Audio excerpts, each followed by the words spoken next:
Okay. The festival of Purim celebrates the victory the Jewish people had over a wicked man by the name of Haman.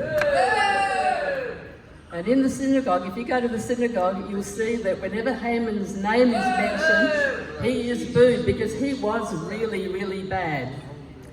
And this story in Esther, it's a victory of life over death and good over evil. And you know, always good prevails in the end, doesn't it?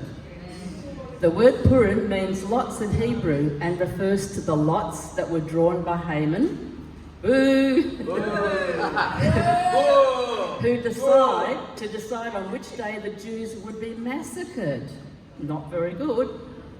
And the story of Purim is found in the book of Esther, Megillat Esther, which is a name that in Hebrew means scroll of Esther. And the main people in the story of Purim are Esther, Mordecai, hooray, King Ahasuerus, that's a mouthful, and Haman.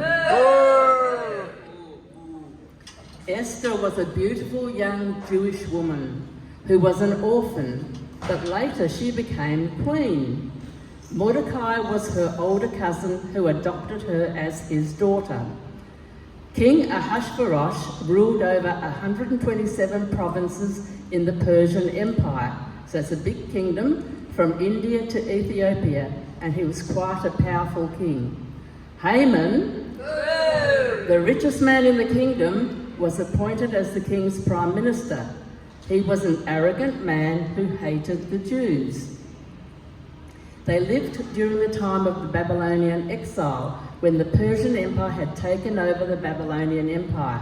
Many of the Jews from the kingdom of Judah had been taken captive and deported to Babylon by King Nebuchadnezzar, and usually I call him King Neb for short, it's easier. Daniel was one of them, but time had passed and now the kingdom of Babylon was in Medo-Persian hands, and King Ahasuerus lived in the city of Shushan. One day, King Ahasuerus made a feast for all his nobles, officials and servants, and then a feast for the people in the capital city of Shushan. He put his riches and glory on display. He was showing his wealth. And his queen, by the name of Vashti, also made a feast for the women in the royal house. By now, on the last day of all this feasting, the king was merry with wine, and he called for his queen to be brought forth, so he could show off her beauty to everyone in the kingdom. But she refused to come at the king's command.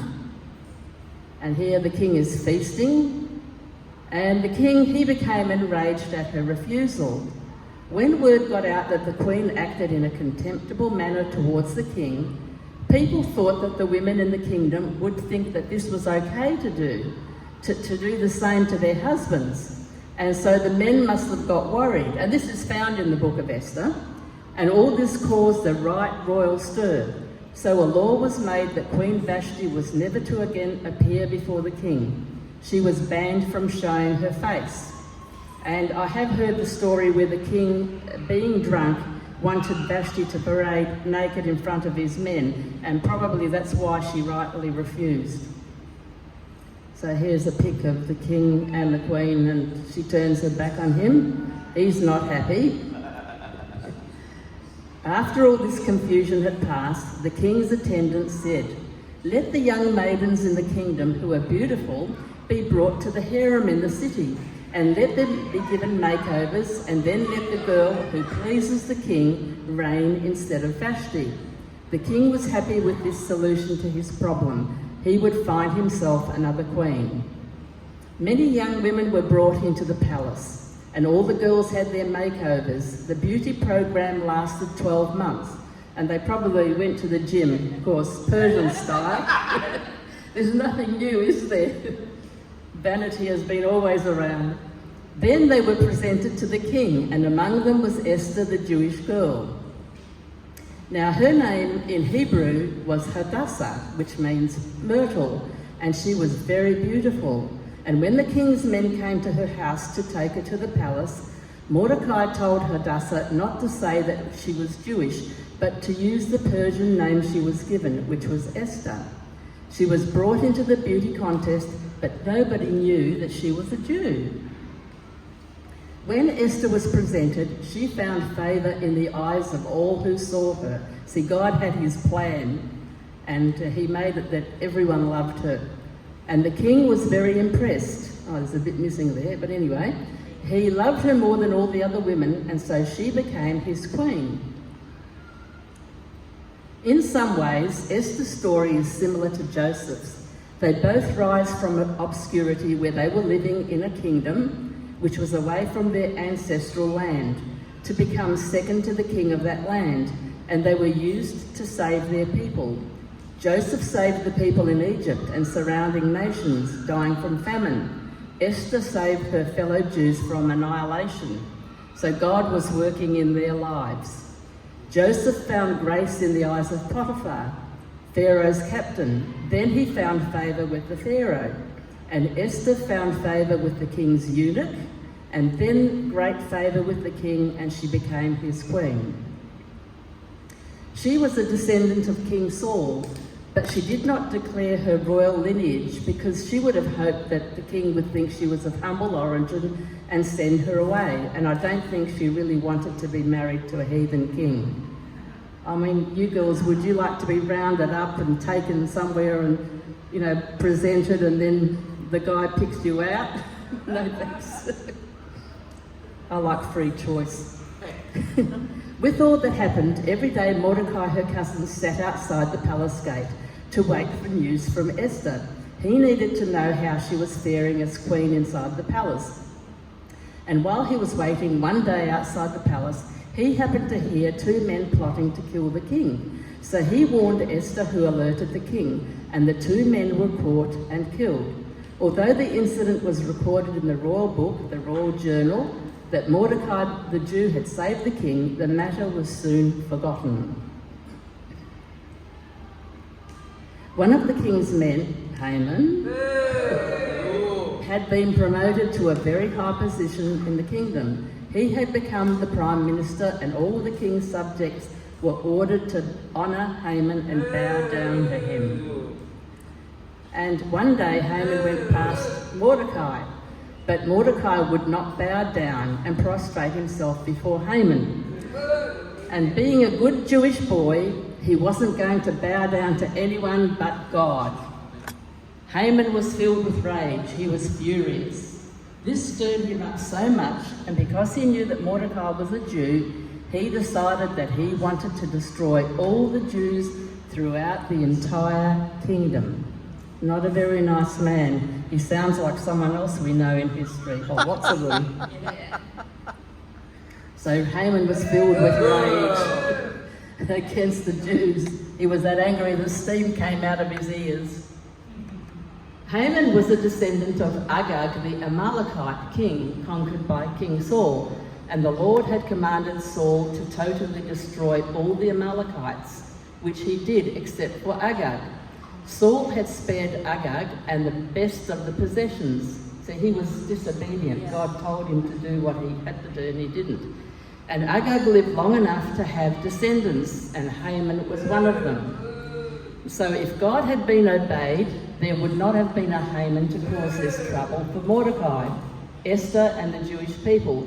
So because of King Saul's disobedience, Haman, the descendant of Agag, was now around, alive and well, with big intentions of killing all the Jews in the kingdom of Persia.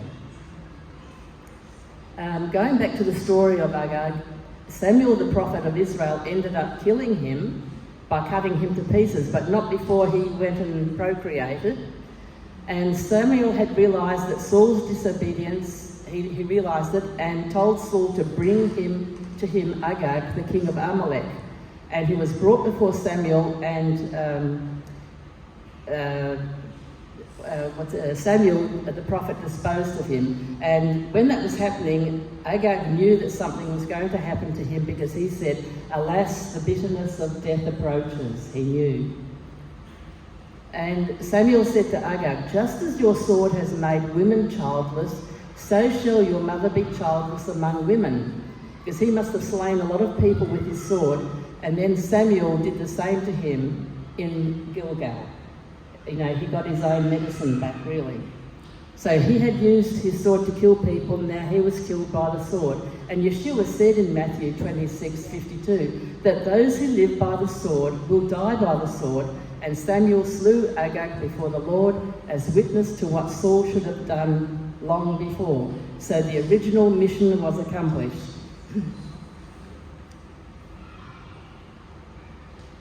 Also, I won't talk about that one. By the way, if you don't come from a godly line or a righteous line, you can start one with yourself. Even people like these bad people, if they turn to the Lord, they can get, saved too. But if you come from a bad line, some people say, oh, poor me, I was, abused and this and that and this and that, and I come from a line of alcoholics.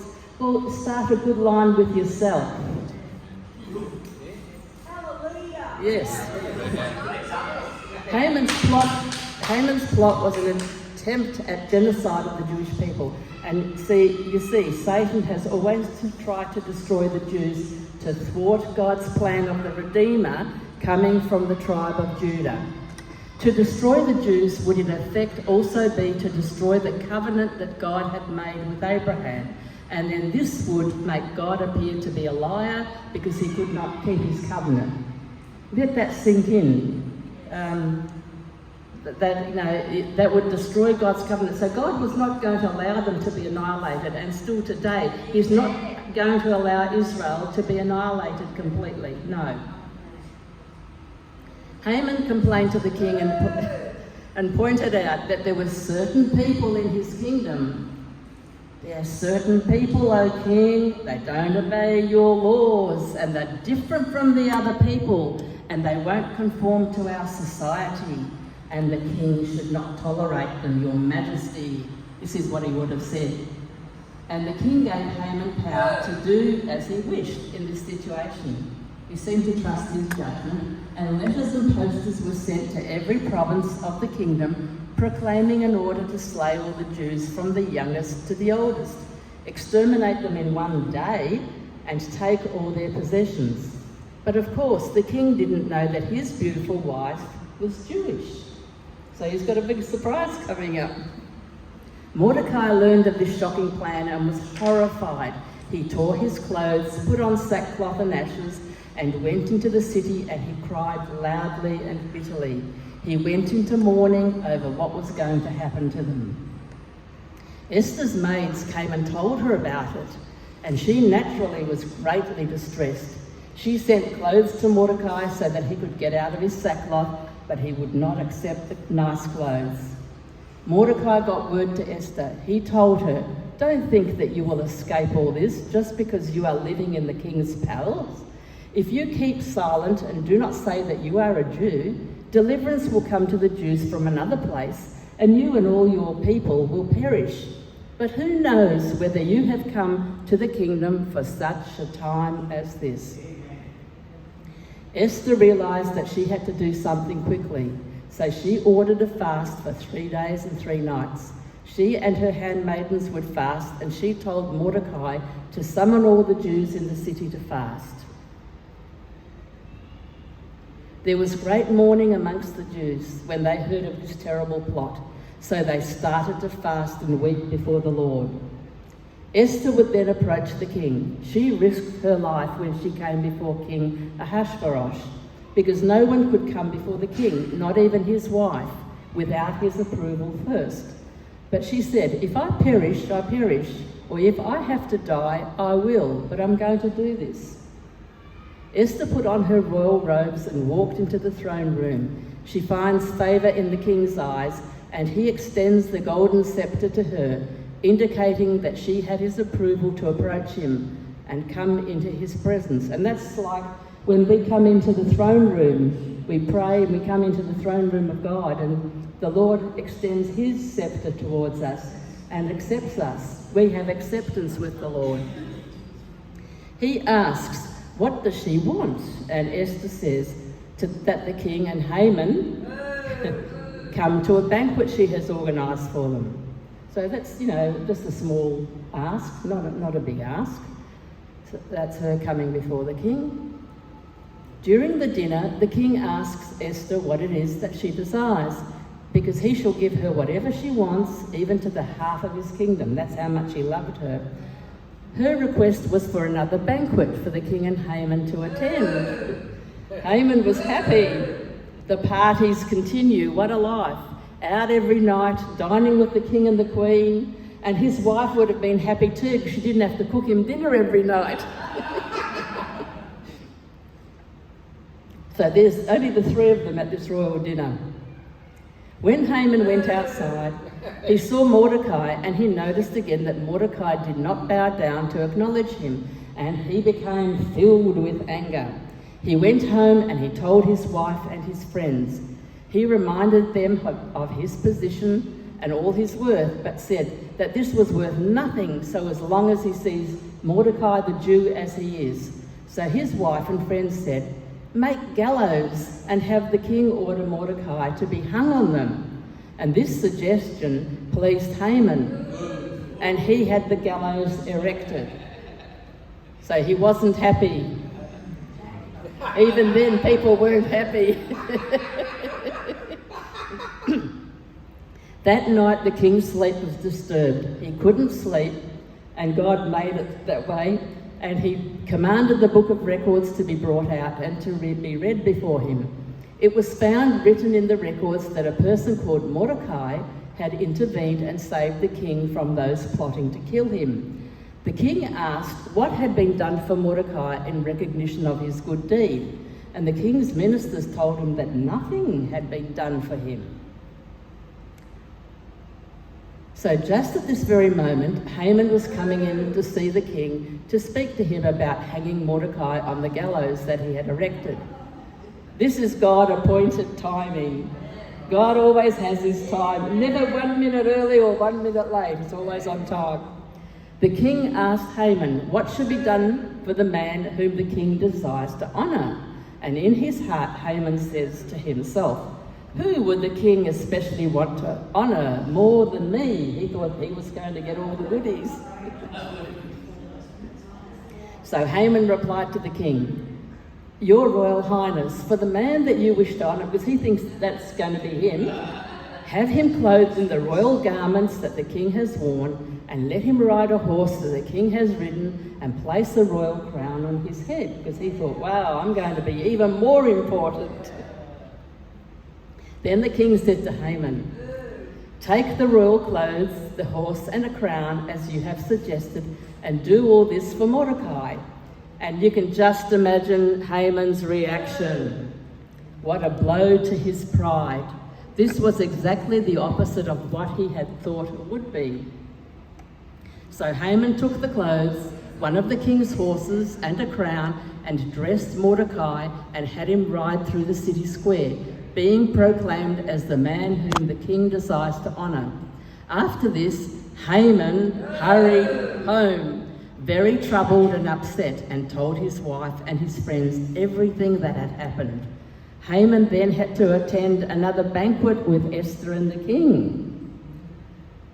And here, Mordecai is treated with great honour, and he's led through the town, the city, and clothed with the royal garments and on the king's horse. And Haman's not happy. And maybe even Haman had to lead the horse, I don't know. The time had come for Esther to reveal her identity and thus gain the king's mercy. She fell at the feet of the king and with tears told the king that she was a Jew and that her people were going to be destroyed.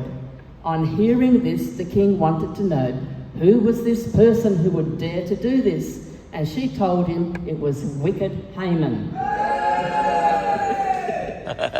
He and his evil was now exposed. That's right. And Haman is in big, big trouble. You wouldn't want to be in his boots now. So this is at the dinner where it's all exposed. dinner cut short. Haman now trembled in terror before the king and queen. The king arose in his wrath from the table and he went outside into the garden to cool down, while Haman remained to beg Queen Esther to spare his life.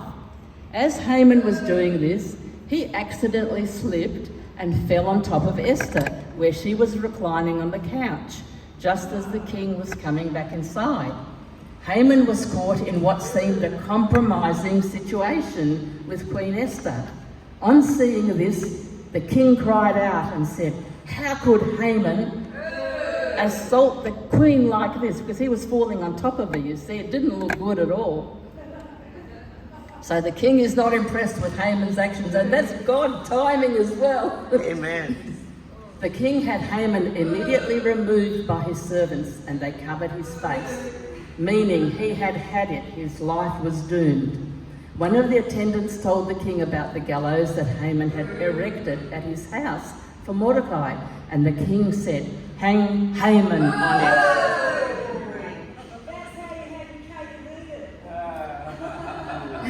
Wicked Haman is no more. So they hung Haman on the gallows that he had prepared for Mordecai. Haman's plot to kill all the Jews had backfired. The evil that Haman designed for them was used on him and also his 10 sons who were dispatched on the gallows. So not just Haman, but the sons as well, because they would have been also a cause for problems in the kingdom. Mordecai was given the position that Haman had in the kingdom. Because the king had already issued a royal decree to kill the Jews, he could not go back on this order. So Mordecai suggested to the king that a new decree be issued, allowing the Jews to fight back and defend themselves. The Jews did fight back to defend themselves and won the fight with great victory and were saved from total annihilation. There was great celebration throughout the land. The Jews had joy and gladness, a feast and a good day, sending portions of food to one another and gifts to the poor.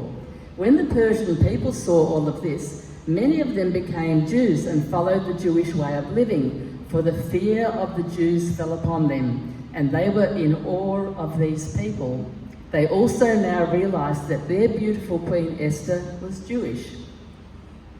Later, the king gave to Esther all of Haman's possessions and estate, and he gave Mordecai great standing in the kingdom. The Jews were saved, and there was great rejoicing and gladness in the land.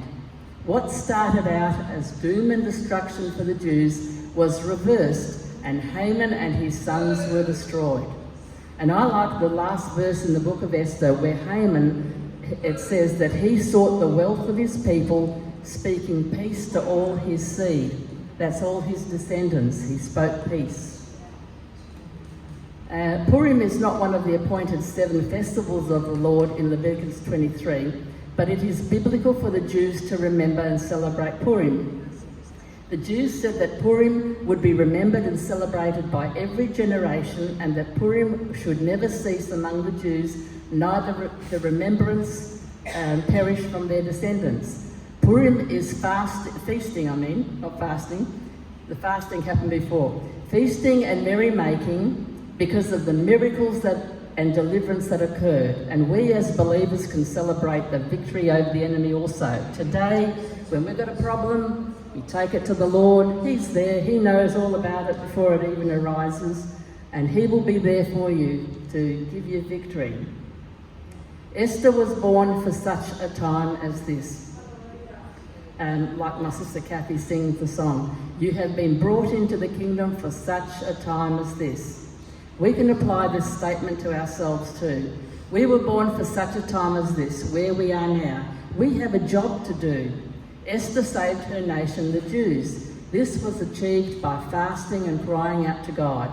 And the 3-day, 3-night Esther fast is good in a crisis. Trust God and victory is won. For such a time as this, and I just found this, perhaps this is the moment for which you have been created. And yes, God knows exactly when you are going to be born, and you're here for such a time as this. All of us, we are here for such a time as this. We are the lights shining in this world's darkness, and you all agree it's getting darker and darker out there, and we are the lights shining. And God's word says, it's a lamp unto my feet and a light unto my path. And Esther preparing herself for the king is the type of the bride preparing herself for her king, Yeshua. It takes time and effort to be holy. In the Jewish community, there is a lot of festivity at Purim, like I said before, with people dressing up in colourful costumes and masks and eating nice foods. And I've been in the synagogue and they dress up with colourful things and they make a lot of noise because they celebrate the victory that they had all those years ago. Gifts are exchanged and special gift boxes filled with fruit or sweets are given, and also gifts made to charity. So it's a time of rejoicing. And Purim takes place each year during February, March, and it's exactly 4 weeks before Passover. God's name is not mentioned in the book of Esther, but we can see that God's hand is on the events that happened so long ago. The Jewish people fasted and cried out to the Lord, and he delivered them from death, just like he's delivered us. And we've got deliverance from spiritual death. Wicked Haman ended up tasting his own medicine, and it was fatal for him and also his 10 sons. But by putting her life on the line, Esther actually saved it, and also the lives of her fellow Jews. She was obedient, and victory came out of all of this. Thank you. Very good. Hallelujah.